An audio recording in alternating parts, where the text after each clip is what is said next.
Você sabe por que Deus fica em silêncio? A resposta vai mudar sua fé.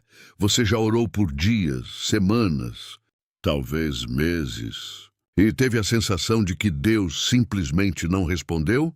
O mais difícil não é enfrentar um problema. O mais difícil é quando parece que o céu está em silêncio.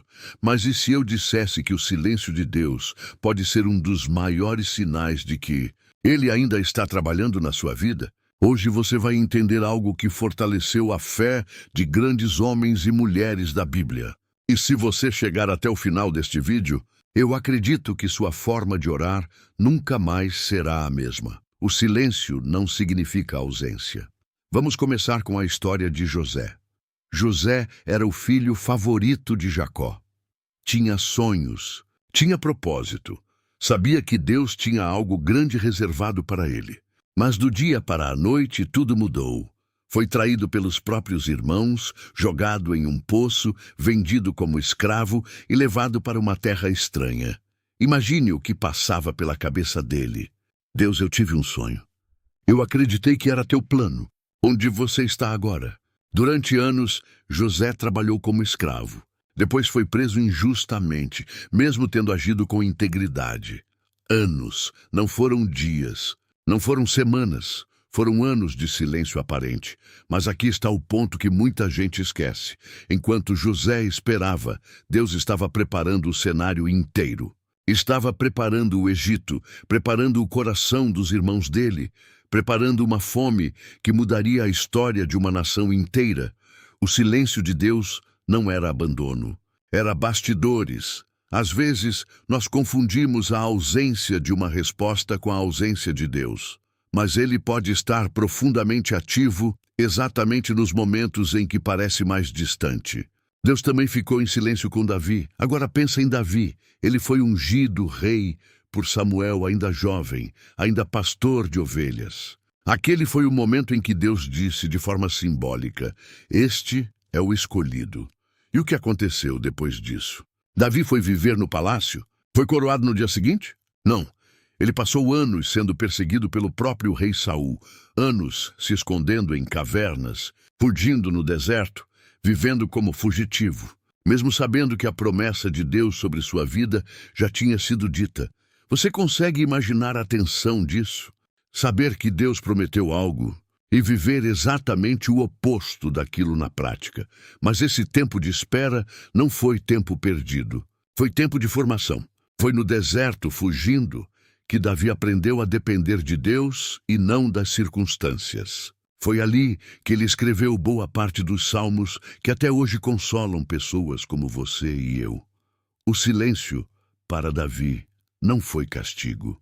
Foi preparação para a função que ele ainda iria exercer. Jesus também viveu momentos de silêncio. E se até José e Davi passaram por isso, o que dizer de Jesus? No jardim do Getsêmani, na noite antes da crucificação, Jesus ora de forma intensa, angustiada, pedindo para que, se possível, aquele caminho fosse diferente. E o relato bíblico mostra um momento de profunda solidão. Os discípulos dormindo, o peso da hora se aproximando, e depois, na cruz, há aquele instante em que Jesus expressa o sentimento de ter sido deixado só. Pare e pense nisso por um segundo. Se o próprio Filho de Deus viveu um momento onde sentiu o silêncio do Pai, talvez o que você está sentindo agora não seja sinal de que sua fé é fraca. Talvez seja simplesmente parte do caminho. Isso aproxima a mensagem de você. Porque se Jesus enfrentou isso e ainda assim confiou até o fim, isso significa que é possível atravessar o silêncio sem perder a fé. O que fazer quando Deus parece não responder? Então, na prática, o que fazer quando você está nesse lugar, orando, esperando e parecendo não receber resposta nenhuma? Eu separei 3 atitudes que aparecem repetidamente na vida desses personagens bíblicos. Primeiro, continue orando. José, Davi e tantos outros não pararam de buscar Deus só porque a resposta demorou. A oração não é apenas para pedir, é para manter a conexão viva enquanto se espera. Segundo, continue obedecendo. Mesmo sem entender o motivo do silêncio, eles continuaram agindo com integridade, fazendo a parte deles. A obediência no tempo de espera é o que prepara você para o tempo da resposta. Terceiro, continue confiando. Não uma confiança ingênua, mas uma confiança que diz: eu não entendo o que está acontecendo agora, mas eu confio em quem está no controle. A fé verdadeira não depende de respostas imediatas. Ela se fortalece justamente nos períodos em que a resposta ainda não chegou. Resumindo tudo o que vimos hoje, quando você ora e parece não ouvir nada do céu, lembre-se de José, lembre-se de Davi, lembre-se do próprio Jesus.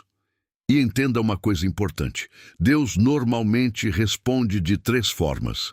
A primeira é sim, a segunda é ainda não. E a terceira, talvez a mais difícil de aceitar no momento, mas a mais bonita quando olhamos para trás, é: eu tenho algo melhor para você. Se hoje você está em um momento de silêncio, eu quero te convidar a fazer uma coisa simples. Escreva nos comentários esta frase, mesmo que seja apenas para se lembrar dela mais tarde. Eu continuo confiando em Deus. Se este vídeo tocou seu coração, deixe seu like, se inscreva no canal e compartilhe com alguém que também precisa ouvir isso hoje. O silêncio não é o fim da história. É só o capítulo antes da resposta.